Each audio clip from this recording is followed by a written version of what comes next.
Happy Friday, beautiful people, and welcome to your first sip of the weekend.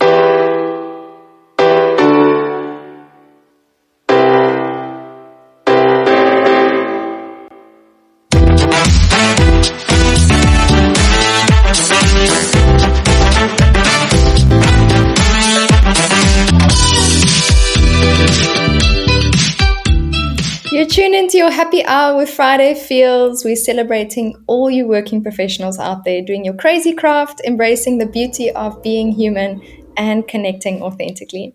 We're your host, Sasha Nicole. We're living and working around the world, and we're holding space for you and keeping it raw and real as we share fresh content with you every week. So follow us at LinkedIn at Friday Feels and Instagram at These Friday Feels for updates throughout the week. In our last episode, we had our wonderful families on for Father's Day, chatting about the top 10 on growing up with entrepreneurs. We had some funny and blissful moments chatting to our folks on the sacrifices of being an entrepreneur, the highs and lows, as well as the powerful and sometimes calming energy of the women behind the men. I had a lot of fun doing that one. How about you, Nicole? Your folks are like so cool and awesome, especially with their hobbies and the way they talk. I really enjoyed it more than I thought I would. I had such a great time. I felt like it was such a special episode. And I think we were saying this afterwards, like one we'll probably keep in our hearts and treasure forever. And yeah, just getting to know everybody. And yeah, your mom is just the sweetest. So I loved I loved that episode. I think it was really, really awesome one. Check it out if you haven't already. Yes, for sure. I think we only could have had that sort of dialogue with your family, because you guys are so open and warm and welcoming. It was very interesting. I think even some of my parents' answers surprised me when I was on there. So I think it'll be very interesting when the videos come out. Yeah, yeah, absolutely. But it was fun. So, yeah, if you haven't checked it out, definitely check it out. You'll definitely get some laughs. I was cringing a lot, but also happy and also like tears. I don't know. It was a lot. It was a lot going on in that episode. Very unexpected, but so much fun. And then for this week, we're continuing our top 10 theme with the top 10 of solo travel. So, we're going to be exploring what it means to be a digital nomad, the hidden treasures of travel, and the best tips and tricks to find your tribe when you are traveling. So, are you ready to jump in? Yeah, I haven't really looked at these questions, so let's give it a go. But I know a Yeah. little bit about travel after the last year and a half, so I'm sure I can't go wrong. Yeah, I think it's going to be super exciting to hear your answers. So, okay, so we're going to do number one. Would you rather have too much wine or too much food? You can only pick one. Ooh, that's a hard one I because know, too right? much wine means I'm dancing on the tables. Too much food means that I'm bloated and then I can't go dance on the tables. So, but I think too much food is a better one because then I won't embarrass myself. So, yeah. How about you? Uh, I mean, if it's great wine and great food, that's really hard. Honestly, I hadn't thought about my answer. I guess too much food because I'm just greedy, but yeah, they're equally good options, I would say. 100%. Either one, you can't go wrong. Maybe like too much food with too much wine, like perfect Yeah, combo. hands down. Cool. So, number two is which travel destination did you unexpectedly enjoy? Oh, the one I unexpectedly enjoyed the most, I would have to say it was probably Verona, in Italy. So mostly because it was an unexpected trip that kind of happened by fluke. So a home exchange fell through, and we had to reroute and ended up going to Verona. And yeah, what an incredible, incredible city, beautiful amphitheater. Just didn't expect that, didn't expect, I mean, Italy's beautiful, but didn't expect Verona to be so special in what it was. So yeah. How about for you? That's awesome. Yeah, I think unexpected travel is always the best one. There's been so many.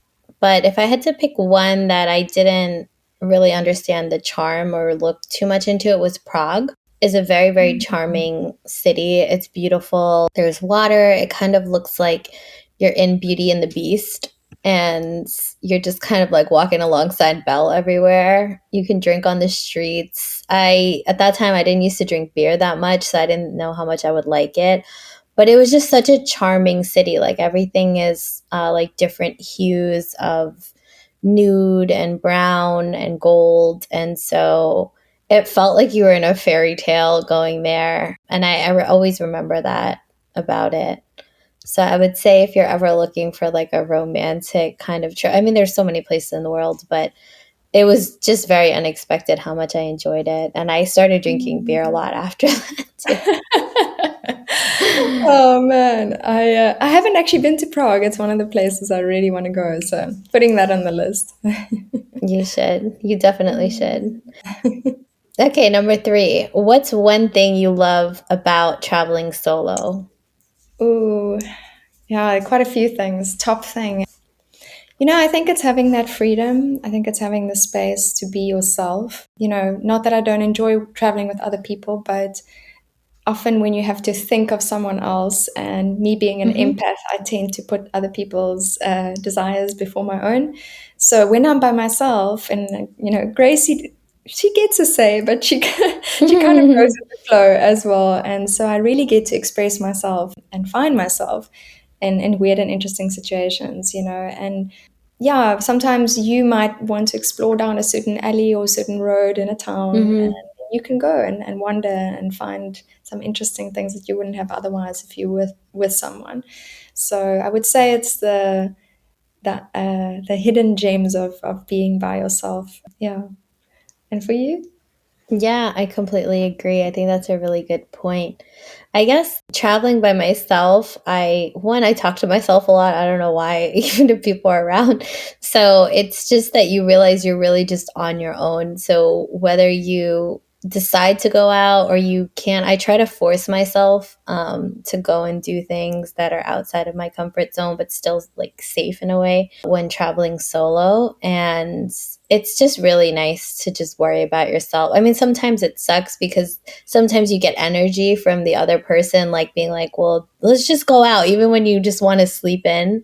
But it really causes you to be very self reliant and almost like a form of self respect, right? Okay, well, if I Mm. decide I don't want to go out, it's because I decided, it wasn't because somebody else forced me, or I don't want to waste a night, so let's just go and do something. So I think it's almost like a really high form of self-respect when you travel solo because you, Mm. like you said, you do what you want to do or can do or feel like doing. And if you don't, you only have yourself to deal with. And I had so much fun. I remember the first time I traveled solo. It's just that nobody else wanted to go the places I wanted to go, or I was meeting up with a friend at the beginning, and then towards the end, in some of the countries they weren't there. And I loved it. I just fell in love with it. It's not like I would do it for so many. I haven't done it for like an extended amount of time, but I highly encourage people to travel solo. I think it's such an amazing experience. Yeah, it really, really is. And I think a lot of people are scared of doing it. But once you start the solo Hmm. travel journey, it's a bug that bites. And you, yeah, and you really, like you say, you get to love yourself and laugh with yourself, and yeah, it's a different kind of relationship. So yeah, it's awesome. Yeah. All right. Number four, what are some of the best ways to meet fellow travelers or locals when you're exploring a new city alone? So you've done a lot of this. You've done a lot of traveling in the past year to so many different countries and cities. How do you find people to kind of connect with or to share moments with, share food, share drink, share memories, share laughs, share experiences when you're going to a new city? Do you plan it out in advance? Do you have certain apps? Do you kind of fly by night or you kind of decide? I think that's something that a lot of people like to know about people who travel by themselves. Yeah, yeah, it's interesting. I think every city and country is kind of different. It also depends on what space you're in.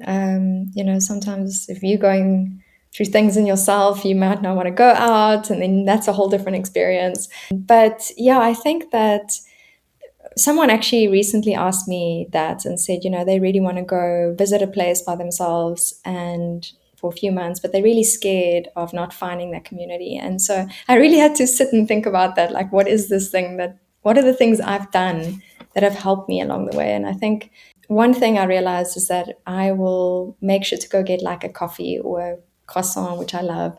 And I'll try different places, but if I find the one I like, I'll always go back there, especially if I stay for a while. And then somehow you become like a familiar face, and you have familiar faces that you can smile at every day and greet and become a little bit of community, and you're part of the society. And then the other thing that's really helped me is just walking a lot. Like, when you get to a place, the moment if you have the energy, put your stuff down and get out into the city, explore it. It's almost like you immediately break that barrier of being in a new place. So yeah, I don't really go on like the apps or things like that. I don't really, I kind of try find or hear what are the things that are cool and interesting. But yeah, I think those are two big things that have really helped me. And then co-living spaces and co-working spaces, if you can find some cool ones like and cafes that suit Hmm. that kind of need and vibe where you feel good, that helps a lot. And then the other thing, which is really cool, but sometimes a little bit uncomfortable, is if you take yourself into situations where you feel uncomfortable, but it's something you love doing, then it's not so bad. So, for example, I love dancing. So I will always go look for a place to go dance, but I might still feel uncomfortable going on my own, even though I've done it so many times. But at least I'm doing something I'm passionate about. So it kind of helps you bridge that like weird awkwardness, in a new space. So find that thing you love, and then go try find situations that you can do that in a new space, and you'll find your tribe because you're doing something that you're passionate about. So yeah, so that's really a little bit of what I've been doing to break I the loneliness at times. I think those are all amazing answers. I actually have zero to add to that. You covered all the ones that I would. When I traveled, I haven't traveled alone recently and too much in the past, but before that, when I like stayed at hostels, they had like really interesting like meetups, common area, and I guess the equivalent now would be like co-living, co-working spaces, meetup groups. I really like the idea that you talked about, like, centering it around a hobby that you have. I know you and I have kind of like bonded over reading, cafes, like coffee, things like that. And so, yeah, I would just say, sometimes you can I always ask people, I ask the cab drivers, I ask the hotel staff, I ask anybody that I meet in the city, like friends of friends, like, what do you recommend? What's the best food? Where's the best place to get this? And then I kind of just aggregate it. Usually when I travel, I try to do like research beforehand as much as I can. But yeah, just asking people locally, is this place safe? Is this a cool place to go? I think it's a lot of times like the wherever you're staying, those people will kind of have good recommendations for tourists, or if you consider yourself a tourist in the town or a local. But I like to go wherever the locals go. Yeah. That's like my thing when I travel. Do sometimes touristy stuff, but I feel like you really get to see, the city from that sort of point of view. Yeah, definitely, definitely. And one thing that's also come to mind for me, and I know a lot of people maybe have spoken about this before, use Bumble for dating or like Hinge or whatever it is, but I really just use it for networking. And so I found that a lot of people are also just keen to meet cool connections, and they will take you on the hikes. They will show you the cool spaces that you wouldn't have gone to by yourself, perhaps. So Hmm. yeah, and if you keep your boundaries up front and know what you want, then you won't get into any trouble. So, Yeah, that's a great option to check out as well. So, on that note, like, can you share a personal experience where you found your tribe during your travels and how it impacted your trip? yeah, I think I have a few.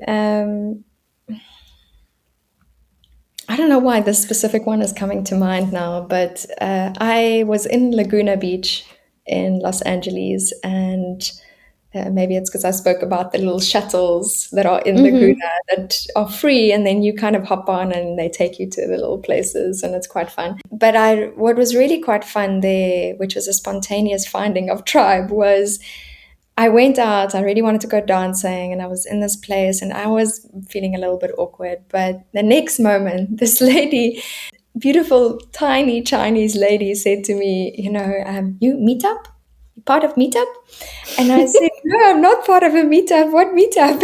And apparently there was this band playing that everyone came to see. And so I ended up forming part of this meetup group, which I didn't even know existed.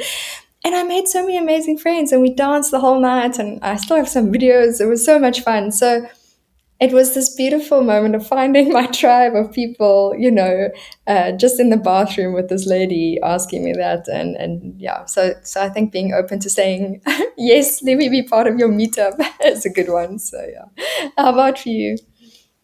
That's awesome. Yeah, I've been to like, that's true. I do use Meetup when I go to like different cities and towns, mostly for networking stuff, but they do have a lot of personal and hobby things that you can do.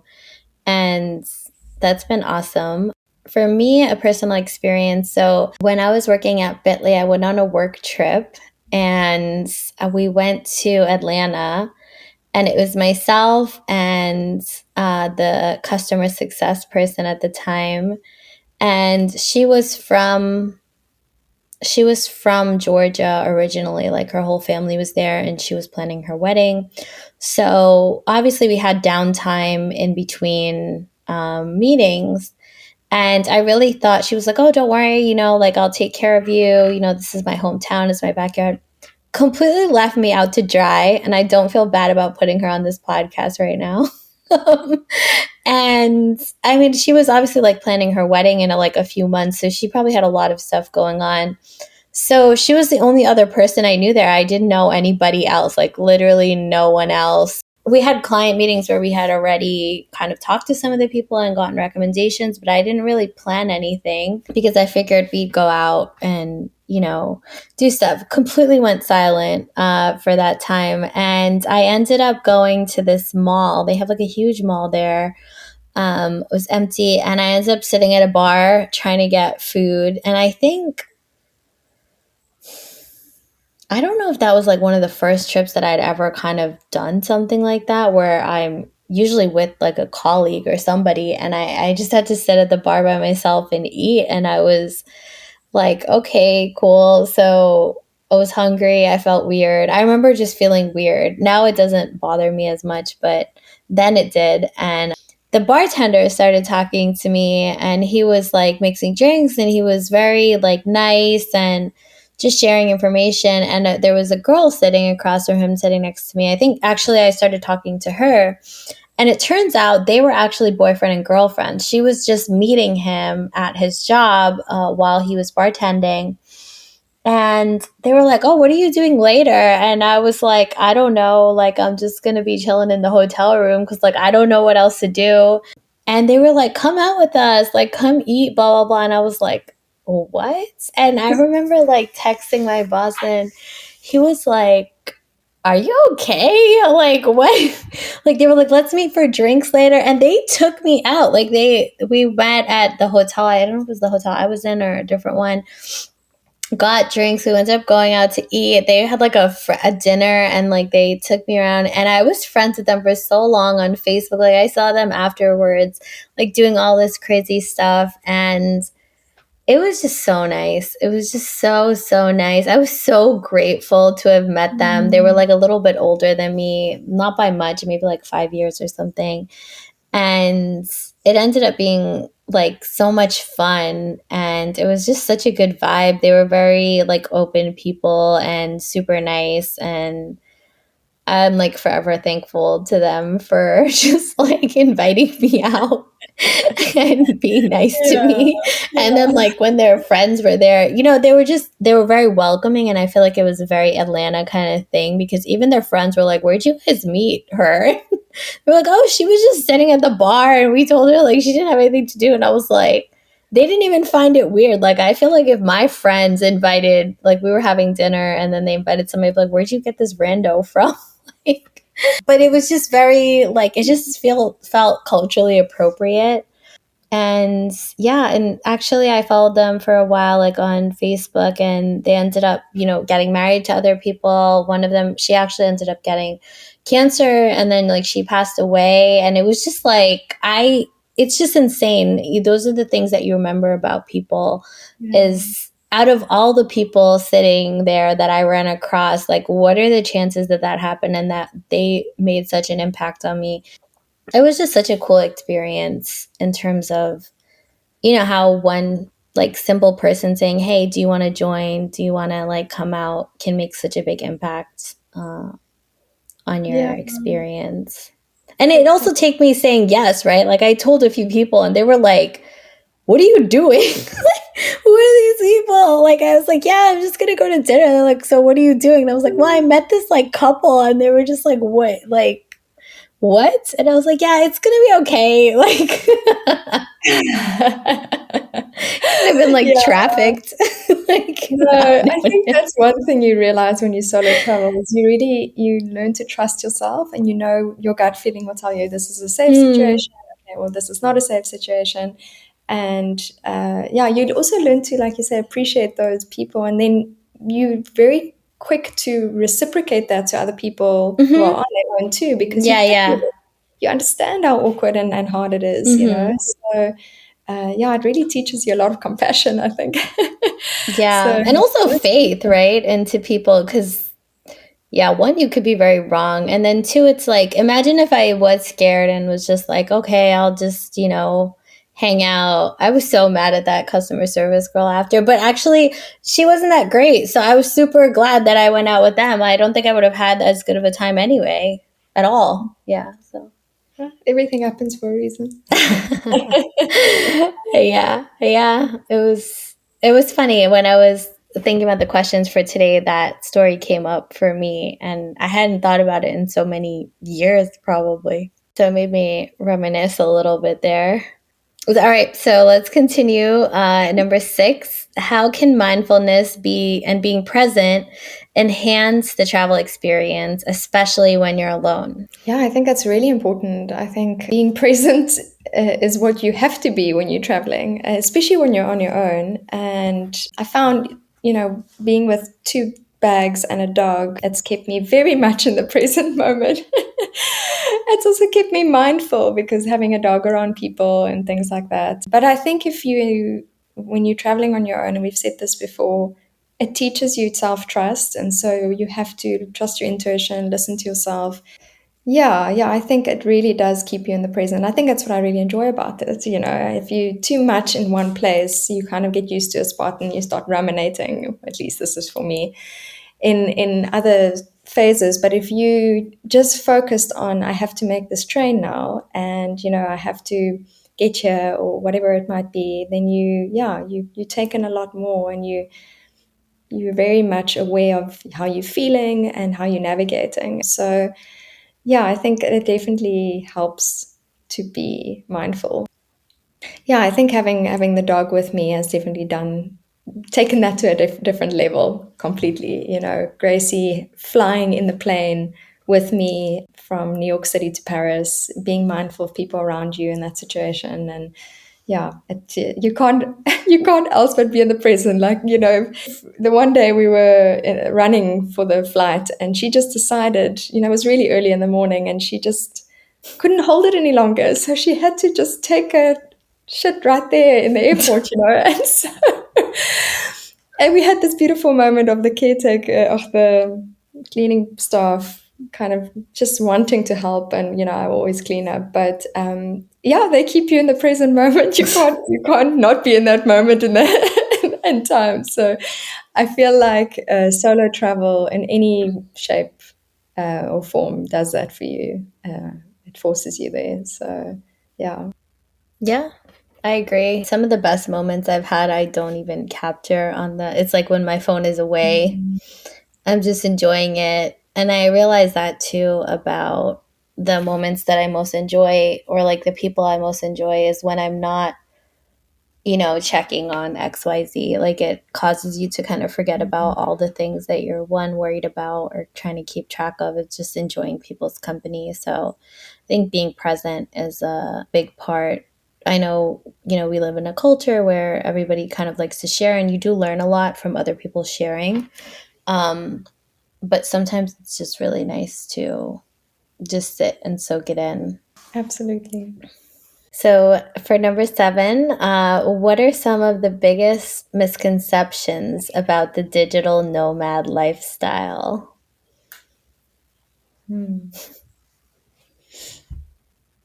I would say some people think that it's just like really fun and super stress free and glamorous. And sometimes traveling is super stressful.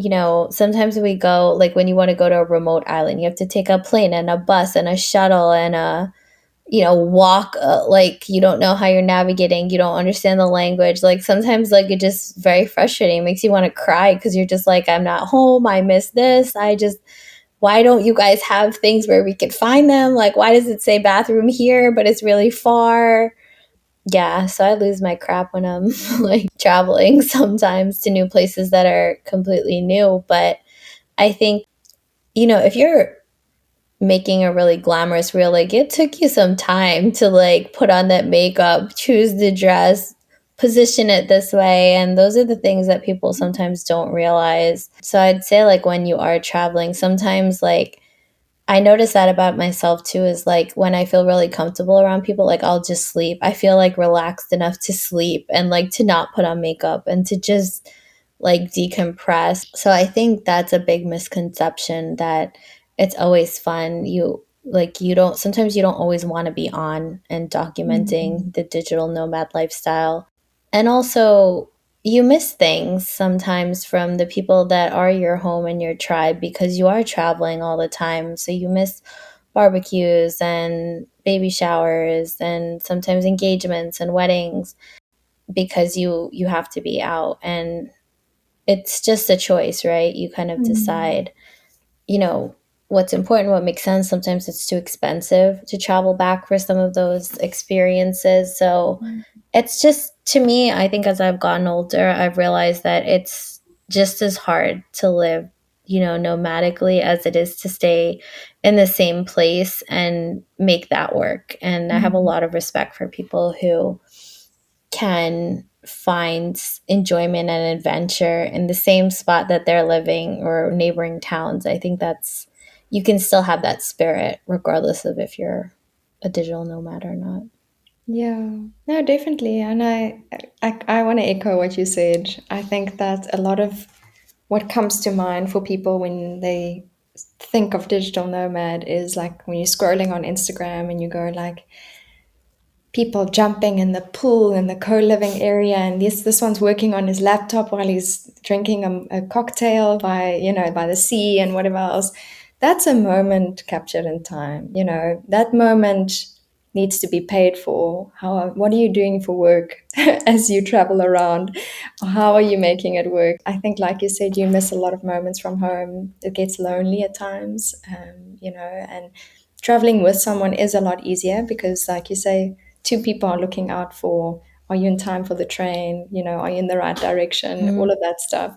And I think one of the big things that actually, hopefully we can also help change in the world is that when you're in a new place, you're always thinking about like the SIM card, the data, the credit cards. For me, having been a bit of a digital nomad for a year and a half now, like your credit card expires from home, and then all of a sudden you're using other cards with international fees, and your data runs out, but you don't have the right thing to get to a petrol station to buy a new data to get. It's like there's a lot that's foreign that pushes you to sit with uncomfortable positions that aren't easy, and we don't like change, we don't like to face those things. And it might put you in situations where you feel unsafe or you can't communicate with anybody. So I think it depends how you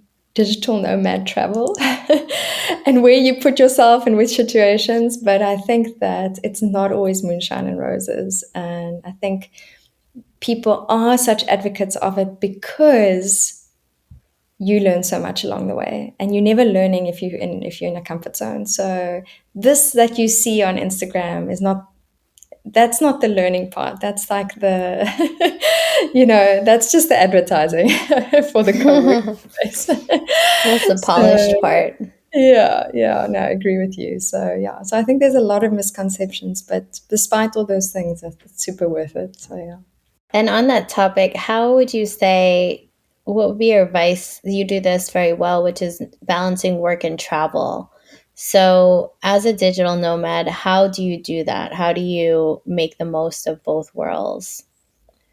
I wouldn't say I always balance this very well. Sometimes I go through periods where it's more work, and then it's sometimes travel, a lot more travel, which sometimes make the work a bit harder.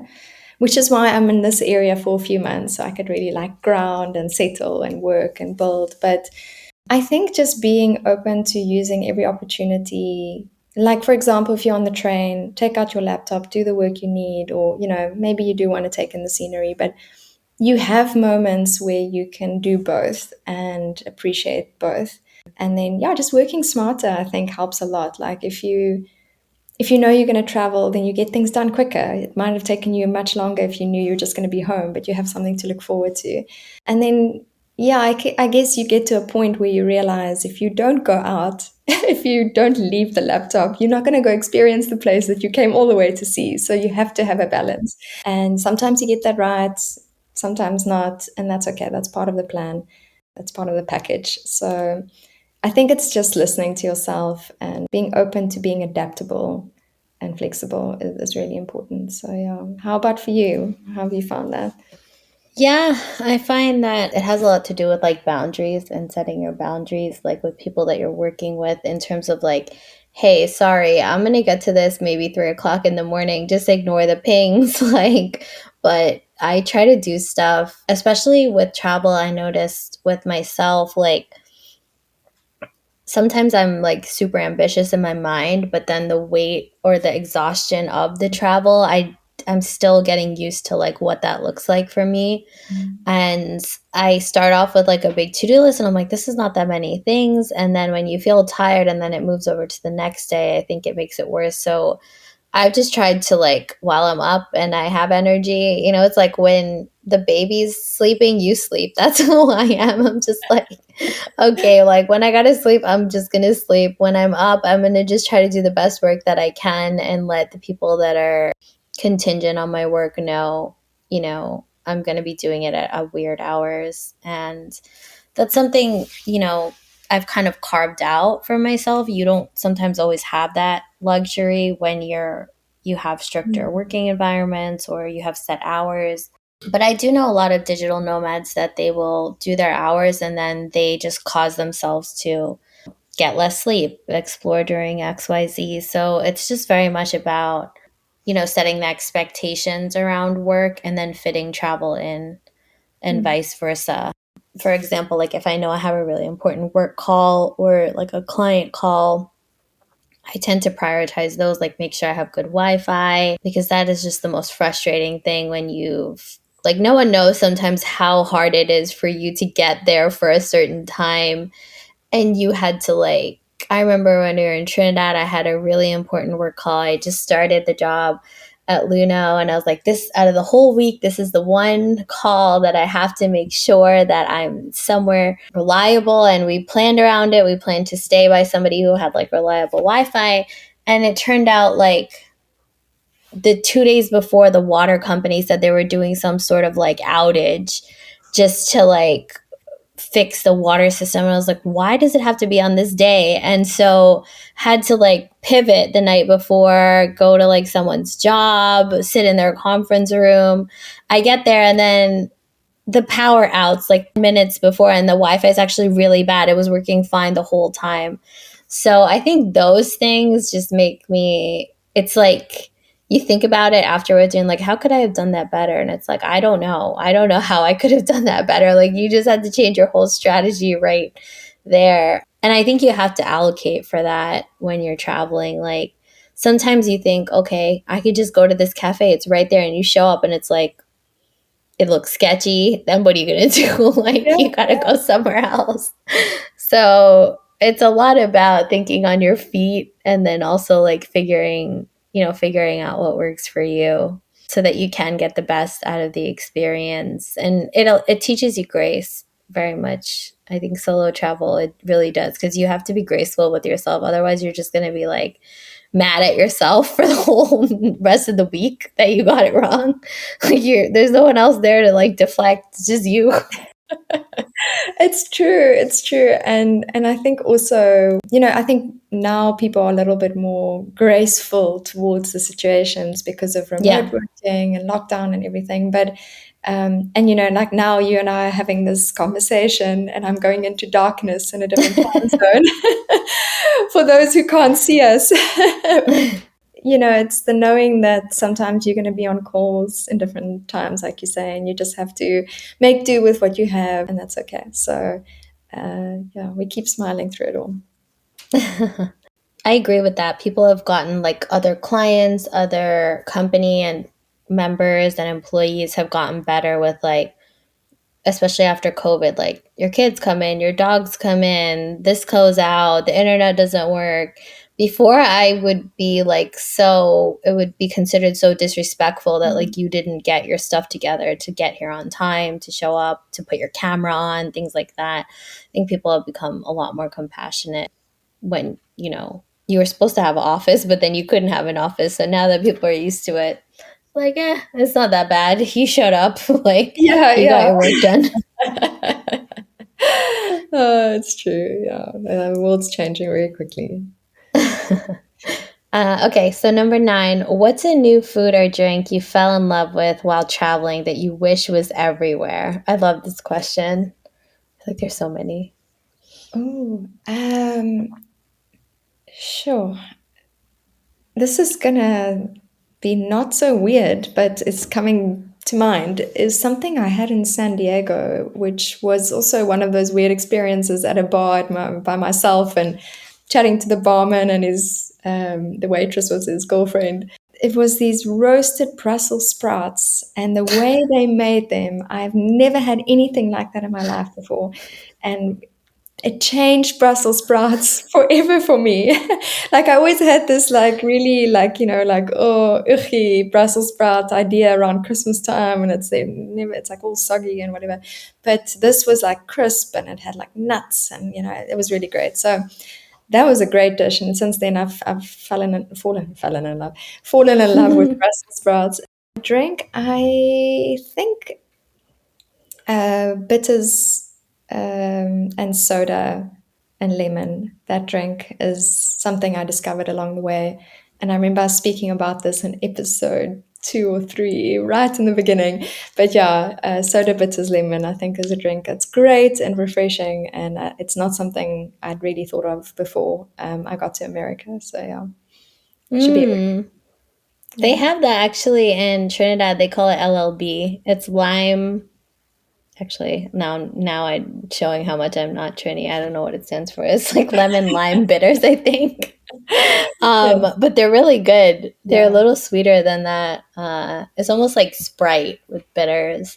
Yeah, Um, this one's more like soda. Yeah, so it's quite refreshing and not too unhealthy. So yeah. yeah, yeah, that's a good one. The Yeah. Brussels sprouts, yeah, I've had them like that where they put kind of like balsamic and like goat cheese or something and nuts. Yeah, it does make it taste so different compared to Yeah, how. yeah, it's a whole Um, different experience. So yeah.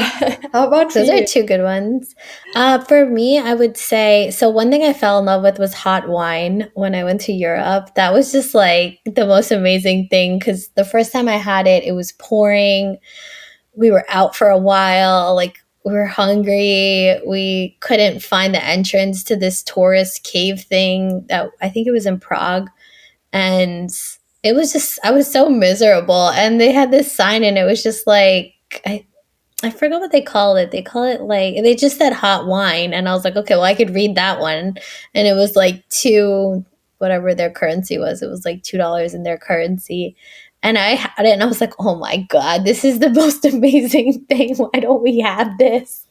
Like, as soon as I came back, I was trying to make mulled wine and I was probably like disintegrating all the alcohol by boiling it out. Like, I had no idea what I was doing, but I was like, everybody has to try this. So I'm super grateful that it exists now here. I'm also a huge chai snob from being in India, which I will argue with anybody about because it just tastes so amazing there and so not amazing here unless somebody makes it for you. So I guess those would be two things that I kind of fell in love with while traveling. In terms of a food, I don't know. I something that I really like. I thought was interesting when I went to Eastern Europe. They put paprika in everything, so they Mm. have like paprika chicken. That was really good. I ate that a lot while I was there, and they had like poppy seed ice cream, which I had never seen anywhere else. Mm. But they just do some interesting stuff with their food, and it's surprisingly good. It's just different. I've never had that before. So I think those ones were two Mm. cool things. Ah, poppy seeds. I've forgotten about poppy seeds. I used to love poppy seed muffins. Oh yeah, me too. Lemon poppy seed or just regular Yeah. poppy seed? Lemon poppy seed. Yeah, I forgot Okay. about that. That was always great. Sure. Yeah, those are great food. And what do you feel has been your favorite reads when you're traveling? I know you love books, so like any specific books or genres, what's been the Yeah, favorite? for me, I mean, like if I'm gonna be somewhere at the beach, I like the rom-com beachy ones. Yeah, sometimes I usually have something like that. I like reading psychological thrillers. I don't really like them if I'm going somewhere scary, so like or I'm by myself. So I usually have like one of those on my app or a self-help book, but I tend to like never finish those ones. I do finish the rom-coms and the psychological thrillers. So, yeah, I like to kind of just get recommendations and then when I'm by myself, I will read no specific genre, whatever is good. What about Yeah. you?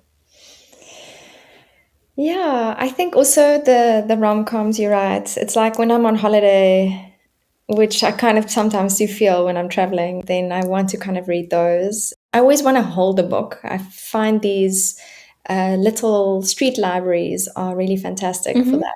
And I get to kind of like take a book and give it back or pass it along to someone. I've left some in home exchanges that I've been in for as gifts for people. So yeah, I think it's just about holding the book for me. And then favorite reads. Oh, I think I had shared one with you that I picked up in a library Mhm. in Washington, D.C., and it was called 5 Years From Now. I forget who the author was. We can put it on our list on the website. For those who haven't checked it out, we have a reading list on the website waiting for you to discover all the things we talk about on the Your Happy Hour. But yeah, I really, really enjoyed that book. I thought it was a great story. I think I read it at a time that I needed it in some way. It had a cool twist. I like that because I think my imagination is quite wild and I tend to kind of think ahead, a little bit of a problem Mhm. solver in that sense. So if it's too predictable, then I get bored, you know. So Mhm.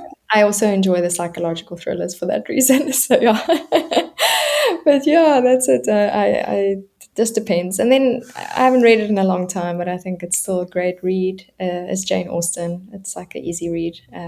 Mm. Uh, Kind of takes you into a different world. So yeah. I will say if you have you ever read the Girl with the Dragon Tattoo series? Love that. I forgot about that. I I love love the that one. series. Yeah. Does this ever happen to you when you? So this happens to me. I don't know if I'm like it's super nerd for it, but every time I eat a sandwich and drink coffee, I always think of like Kyle Blokovitz or the like main guy. He always does that. Like no matter where he is, he's eating a sandwich and drinking coffee. Oh, I And didn't every realize. time I do that, I always think to myself, like, wow, yeah, I'm just like him. Yeah.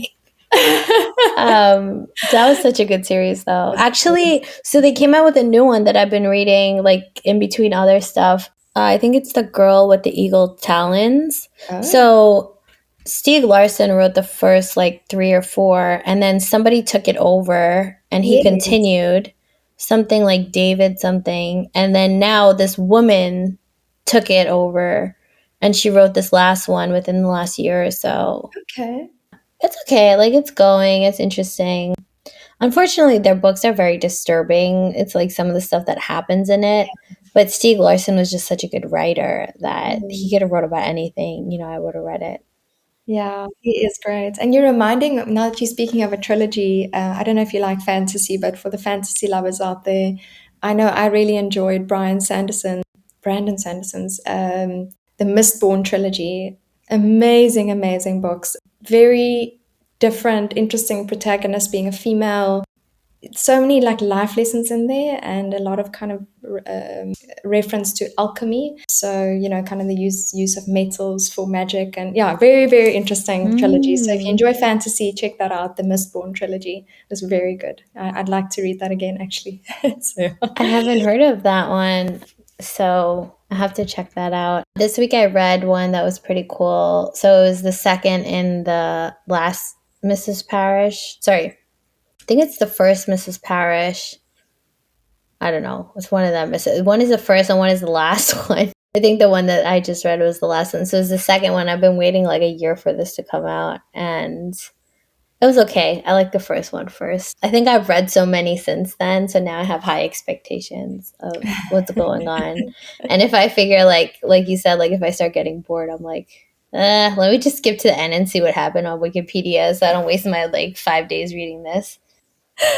oh man, when you reminding me when I was growing up, I used to watch my dad read books, and he'd read chapter one, and then he would go to the final chapter and read the final chapter, and I used to be like, Dad, what the hell? The best part is in the middle. And then now that I'm growing older, I'm like, ain't nobody got time for that. Like chapter one and chapter end it is, so I see the logic The now. worst is like my memory is pretty bad. So like some of the psychological ones, I'm like, did I read this already? Because Yeah. like when I read them on the apps, I can't keep track of what I'm reading. I like read reviews from people and then I'm like, and then sometimes I start it, then I've been so one of them I was reading and I was like, I think I read this before. So then like went to the Wikipedia. I'm like reading more and more, and I'm like, I still can't figure out if I read this before until like I ended up unraveling the whole thing without reading it like on Wikipedia. And then I was like, okay, no, I didn't read it, but damn, that sounded like it would have been okay to like read.